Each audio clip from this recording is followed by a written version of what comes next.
آپ ایک اداکار، گلوکار، مجسمہ ساز، فن کی دنیا میں مختلف شعبوں میں کام کرنے والے، آپ سیاست اور گورننس کی دنیا میں کیسے آگے وزیر بن کے؟ اب میرا خیال ہے کہ فنکار کو سیاست کا بھی کچھ ادراک ہونا چاہیے، مذہب کا بھی ہونا چاہیے، اکانومی کا بھی ہونا چاہیے. گرد و پیش میں جو کچھ ہو رہا ہوتا ہے اس پہ اگر فنکار کی نظر نہ ہو تو وہ فنکار جو ہے میرا خیال ہے کہ بڑا سطحی رہتا ہے. فن برائے زندگی کے قائل ہیں؟ میں فن برائے زندگی کا قائل ہوں. فن برائے فن کبھی ہو ہی نہیں سکتا ہے.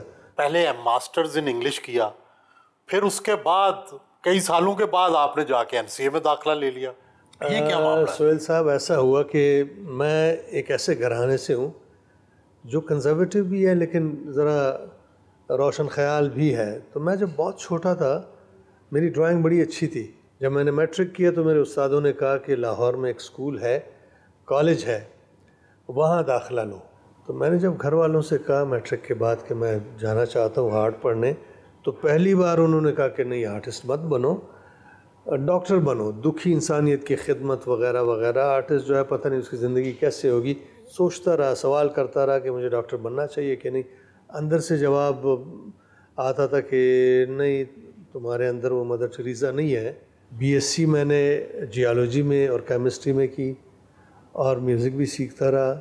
تب تک کوئٹہ ٹی وی آیا تو چھپکے سے جا کے آڈیشن دیا. وہاں زمانے میں ایک بڑی شفیق خاتون تھی، منور توفیق، انہوں نے آڈیشن لیا تو پورے کا پورا پروگرام میرے حوالے کر دیا.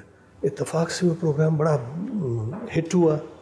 میری بدقسمتی یہ کہ میرے والد صاحب نے بھی وہ پروگرام دیکھا تو گھر آیا تو شامت آئی میری کہ کیا مذاق ہے، لوگ کیا کہیں گے کہ تم کہ یاروں شاہ کا بیٹا گانے گا رہا ہے. والد صاحب کیا کرتے تھے؟ میرے والد صاحب 1 یونٹ سے پہلے ریٹائر ہوئے تھے، پولیس SP.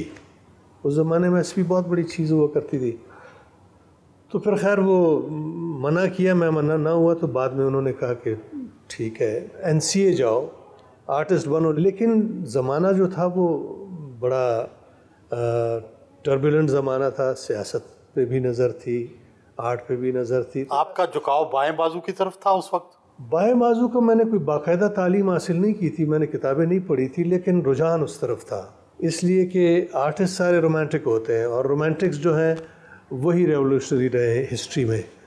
تو اس اعتبار سے تو شاید ہاں بائیں بازو پہ ہی تھا. بعد کی جو زندگی ہے، پریکٹیکل لائف، اس میں کیسے کماتے رہے، کیسے کھاتے رہے، کیا کیا مشکلات آئیں؟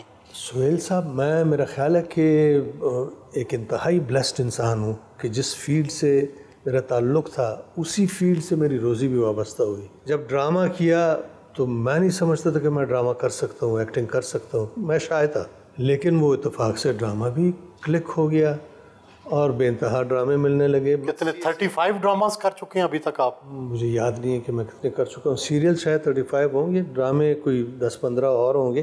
لیکن میں پہلا آرٹسٹ ٹھہرا پاکستان کا جب میں انگلینڈ میں فائن آرٹس کی تعلیم حاصل کر رہا تھا. NCA سے میں کر کے آیا تو میں نے بلوچستان یونیورسٹی میں ڈپارٹمنٹ اسٹیبلش کیا. 3-3.5 سال پڑھایا، پھر مجھے اسکالرشپ ملا 2 سال کا. وہاں میں تھیسس کر رہا تھا تو میرے تھیسس سے، جی ہاں، میرے تھیسس سے وکٹوریا اینڈ البرٹ میوزیم والوں نے میرا کام خریدا، لائٹ بینک وغیرہ والوں نے خریدا.